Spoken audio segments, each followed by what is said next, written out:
Welcome back, everyone. It is day 2 of the Clean Carbs Challenge. So how is everyone doing? I hope you are doing well. I hope you're starting to incorporate clean carbs into your lunch and maybe even your dinner, half a cup, and seeing the difference of not feeling as hungry in between meals. So just a quick recap. Yesterday we went over all the clean carbs. We'll give you that list again because repetition is the mother of mastery. And for those that don't know me who are joining in now, I'm Sue-Ann Hickey, naturopath and certified naturopath and weight loss specialist. Love what I do, helping my clients drop the pounds they want to and heal their ailments naturally. So my list starts with quinoa. Excellent. It's actually not necessarily a carb, but it cooks up like a carb, right? It's actually a vegetable, a tiny little seed. But it cooks up like a great carb. We have brown rice, we have sweet potatoes, we have pasta made with either kamut or buckwheat or spelt. Pasta can be made with chickpeas, other kinds of beans, or quinoa, brown rice. Check the ingredients because sometimes it might say rice pasta, but it might be made with white rice. So as we learned yesterday, brown rice will keep us much more filled up than white rice. So if you're choosing pasta, make sure the ingredient says brown rice and not white rice. What else do we have for our crackers we talked about yesterday? Kavli and Ryvita. Oats are an excellent, great carb. And for your bread, we have kamut or spelt, and there's buckwheat. And if you can't find any of those, you can always try rye bread. All right, so today we're talking about how to make our clean carbs taste delicious, easy and simple ways. So I have a few things here for you. My number one that I tell all my clients about is this. It's Bragg's liquid soya seasoning. So why is this good? Most other soya seasonings are filled with sugar and food coloring and chemicals and super high in salt. This Bragg's liquid soya seasoning is only soybeans and water, and it still has that nice salty taste for some of my body types, like the adrenal body type or sometimes the gonad body type. They crave salty, so by all means use good quality salty things. I always buy as well this little spray bottle. So a little spray on top of your brown rice, on top of your quinoa, on top of your veggies, adds a super delicious flavor, and you can use it anywhere you want and know that it's healthy. So speaking of salt, there are many different kinds of salt. What most people don't know is what's good salt for you and what's not so good. So our white refined salt that, Sifto and things like that is not good. Yes, that can increase blood pressure. The best kind of salt to know is it has color. So either pink Himalayan salt or gray sun-dried sea salt from France. I prefer the gray because it's still moist. It's like in such a natural state. It's filled with all the minerals and iodine and all the things that are nourishing for our body. And if you go and see the doctor in France and they ask you what kind of salt you're using, if you have high blood pressure, they know the difference. They will tell you that sun-dried sea salt from France is good for blood pressure and regular table salt is not. So when I was taking my classes to be a naturopath, one of the students said, "But do they make chips with that kind of sea salt?" Unfortunately not. That's the challenge. Most of all of our packaged processed food, they're using highly refined salt. Obviously they want to keep their price down, so they're using poor quality items. And even sometimes they'll say made with sea salt, but if it's only sea salt, it can still be refined. It can still be processed and heated to high temperatures. They add caking agents so that it's not sticky anymore. So buy good quality salt and use some in moderation. Our bodies are salty. We do need some salt. Next, simple go-to to make clean carbs healthy and delicious, lemon. Lemon juice. And so what we do is we take about 2 or 3 lemons, squeeze them, and keep that jar in the fridge. So super fast. Again, we're always thinking how to save time for kitchen prep, and we make a lot of homemade hummus, which is so delicious and takes about 4 minutes. I time myself with a food processor, and then you don't have those refined oils that you find in the packaged store-bought hummus.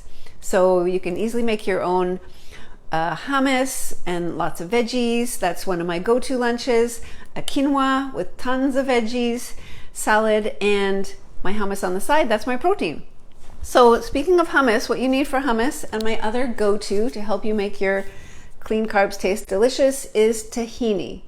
Tahini is just sesame seed butter. So it's sesame seeds ground up, and a quick and easy, super delicious pasta sauce that we make often that I love. So you saute any vegetables you want. If you want to make it like a primavera with tons of veggies, we always start with onions and garlic, whatever else is in the fridge. A ton of veggies. You add in a couple of tablespoons of the Bragg's liquid soya seasoning, a couple of tablespoons of the tahini, and either some water or vegetable broth or chicken broth. Makes the most delicious savory sauce in minutes. So try that out. It's really great. So always keep their tahini on board. What about pasta salads? People say, oh, there's so much mayonnaise, that's fattening. What do I do? So what you do is start with your pasta or your potatoes, and then add in your homemade salad dressing first to give it more moisture, and then a little bit of mayonnaise on top. So again, a super easy way to make sure that your meals are not overly fattening. I think it's a really good idea to invest in some good quality things, tools in the kitchen. I used a jar for many, many years, and it spills all over the place. This is infallible little pop. It pours really easily. So I make a ton of salad dressing each time. Fill it right up. It's so much healthier than your store-bought salad dressings. It doesn't take that much time, like 1 cup olive oil, half a cup whatever great vinegar you have on hand, and a little bit of whatever you like, basil, oregano, salt and pepper, Dijon if you like, bit of garlic, and you have your own homemade salad dressing that's way more healthy than the store-bought kind, and you make a big amount of it. It keeps fine in the cupboard for weeks and weeks. All right, the next thing we want to talk about is our plate.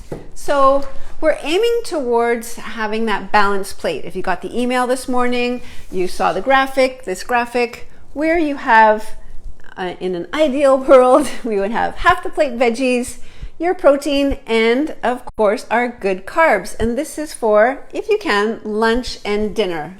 So many times vegetables are not there, or they're just like a small amount. We'll have like some few cucumber slices, especially at lunch, right? We're like, who's going to take a whole lot of time to prepare lunch? But use some of my suggestions. A steamer basket is essential in your kitchen. It takes a few minutes to steam almost any vegetable, right? Broccoli, cauliflower, green beans, even like your sweet potatoes. As I said, potatoes, anything can be steamed in the veggie basket and then in the steamer basket, and then you're adding on top a bit of lemon juice, a little bit of Bragg's, and then you can boost up your amount of veggies. Another thing that I do often is grate a whole bunch of carrots, finely grated, and then keep that in the fridge. So any meal, I can just grab a handful of carrots, makes an extra veggie on the side with whatever I'm having.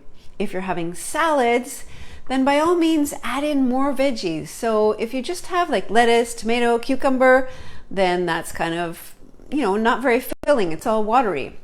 So what we do at night, steam a ton of veggies. They all go in the fridge, and then we add those in. Green beans, cauliflower, broccoli, add it into the salad. It gives it a lot more substance. So again, it's always about filling up your meals to be more substantial, to be more nourishing, so you're not as hungry in between meals. All right, and the last thing we want to talk about today is skipping meals. I know intermittent fasting has gotten a lot of hype, as well as keto, both things, in my opinion, that are really not healthy for the body. Do you want to do something where you're trying to trick your body into a state of ketosis, where you're eating these heavy, fatty, meals that, mark my words, all these people that have done a lot of keto, 10, 20 years from now, they're going to be having heart attacks and cardiovascular issues and strokes because it's not good for the body. Why not eat a much more sustainable, balanced way of eating where you're nourishing your body with good foods? And yes, carbs are not the enemy, which is my main point here. But skipping meals is also not a good idea. The body loves routine. And a ton of my clients are like, I'm not hungry in the morning. Perfect. So have just something small, have something light, have just a fruit or something small that will keep you going until lunch. Try and eat lunch around 12, dinner around 6, and repeat. Because half the time when my clients first come to see me, they're a little bit all over the map. They don't realize the importance of how much the body loves that routine of eating at the same time each day, even on the weekends. So say you get up late and your breakfast is late, and then maybe lunch is in the middle of the afternoon, or you just have a snack, and then, you're not really hungry, so dinner is delayed. Not good if you want to drop the pounds. So if you get up late on the weekend, by all means, just have something light as soon as you get up if possible. And then try have lunch at 12 and dinner again at 6. If you're eating out, have a snack before you go so you won't overeat. So that's it for day 2. I hope these tips are super helpful. I hope you are diving in and getting in your clean carbs. I hope I'm motivating you to try it out. Tomorrow is day 3. We're going to be going more into... Good idea. What are we going into tomorrow? We're talking about, I forget, lots of great things. Making salads. So we're talking about how to make some delicious, easy, clean carb salads and motivating you with more healthy tips going along. Make sure you have potatoes or sweet potatoes because that will be your goal tomorrow, to have some of those clean carbs and enjoy them. Have a great day, everyone. Thanks for watching.